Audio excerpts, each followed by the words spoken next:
Coucou, dans cette vidéo, je fais une dédicace à Koala qui m'a posé la question. Je fais une vidéo pour dire comment se protéger du mauvais œil, mais je n'ai pas répondu au message où la question était vraiment comment on fait alors du coup pour guérir du mauvais œil. Alors, la première des choses, c'est que je vous remercie pour vos messages, pour participer parce que ça me montre que je ne suis pas en train de parler dans le vide. Et parce que j'ai envie aussi d'avoir cet échange, d'avoir une relation comme ça avec les personnes qui regardent mes vidéos. Alors, comment est-ce qu'on fait pour guérir du mauvais œil? Au fur et à mesure que vous verrez mes vidéos, vous allez comprendre que je suis quelqu'un qui aime faire les choses, qui aime être acteur dans ma vie. Je n'ai pas envie d'attendre comme ça que ça se passe et de me positionner en tant que victime, de me dire « Oh, on me jalouse, on m'envie, voilà, j'ai pas de chance. » Donc, j'aime bien prendre les choses en main et avancer en fonction de, voilà, des épreuves que la vie me propose au jour le jour. Vous allez me dire, ok, déjà donne-moi la réponse vite, vite, vite. Alors voilà, donc comment guérir du mauvais œil? Dans ma vidéo où je vous dis comment se protéger, et je vais prendre quelques éléments. Le premier élément, c'est la gratitude. C'est de dire, j'ai de la gratitude pour toutes les choses que j'ai et je remercie pour toutes celles que j'ai, même celles dont je n'ai pas conscience. Des fois, on a des choses et on n'a pas conscience que on devrait remercier pour ça. Donc, je remercie pour ce que j'ai, ça et ça, mais aussi pour toutes les choses que je devrais remercier dont j'en ai pas conscience. Avoir de la gratitude, vraiment, c'est une protection et ça vous nettoie. La deuxième chose, donc, sur le plan vraiment concret, comment on guérit? Alors, les mauvais œils, il y en a des mauvais œils et vraiment le mauvais œil. Quand c'est des choses un petit peu légères, on peut le faire soi-même. Donc, vous allez appliquer ce que je vous dis. Mais quand il y a des choses qui sont déjà un petit peu plus lourdes, je vous conseille d'aller voir quelqu'un. Et si vous voulez avoir vraiment des coordonnées ou des choses comme ça, vous pouvez me l'envoyer un message. Ou, voilà, et donc du coup, vous m'envoyez votre adresse email et je vous donne les coordonnées de cette personne. Alors, c'est simple. Pour travailler sur soi avec... quand on a été attaqué par les mauvais œils, on va commencer avec le sel. Vous allez me dire, je fais que le sel. Non, mais c'est que c'est vraiment très puissant. Alors vous allez prendre un bain avec du gros sel, donc 1 kg, et vous restez là-dedans, et vous dites, je me nettoie de toute cette énergie qui ne m'appartient pas. Première chose, ensuite vous videz le bain, vous vous rincez, etc. Vous mettez votre crème habituelle, vous faites votre vie.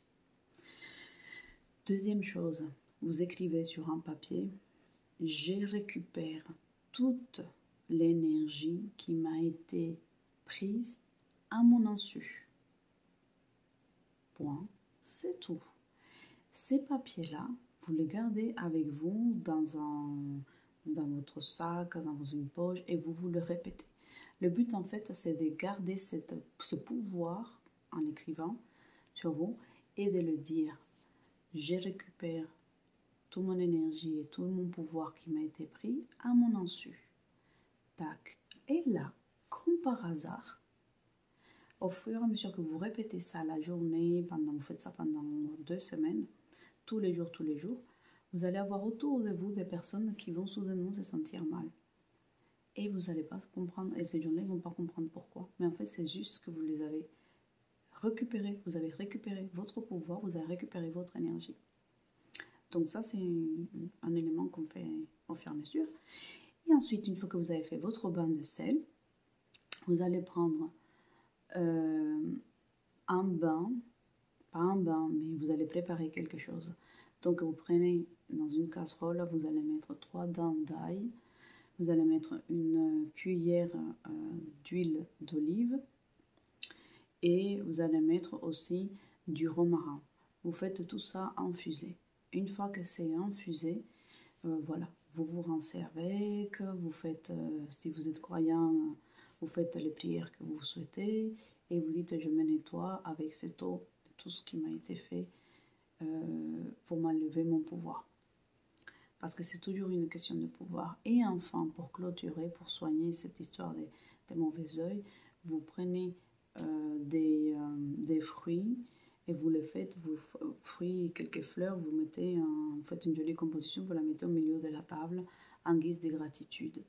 Vous allez prendre parmi ces fruits un orange, vous allez l'éplucher, vous allez l'infuser encore avec de l'eau et cette eau-là, vous allez l'utiliser pour nettoyer tous les coins de votre maison. Vous passez la serpillière avec et ça va apporter vraiment une fraîcheur et une nouvelle énergie.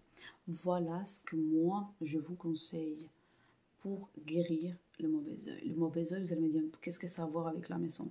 Mais c'est qu'en fait, toute cette énergie-là, elle va s'incruster dans votre maison, ça va s'infecter.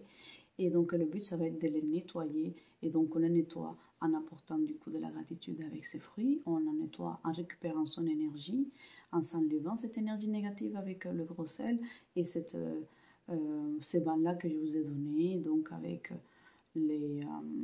celui que je viens de vous dire, avec le romarin, l'huile d'olive et l'ail.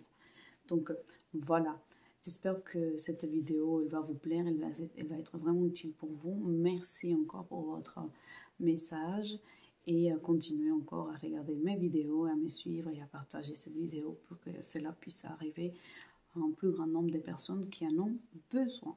Voilà, merci beaucoup, à bientôt. Ciao, ciao, ciao. Merci Koala pour ton message, bye bye.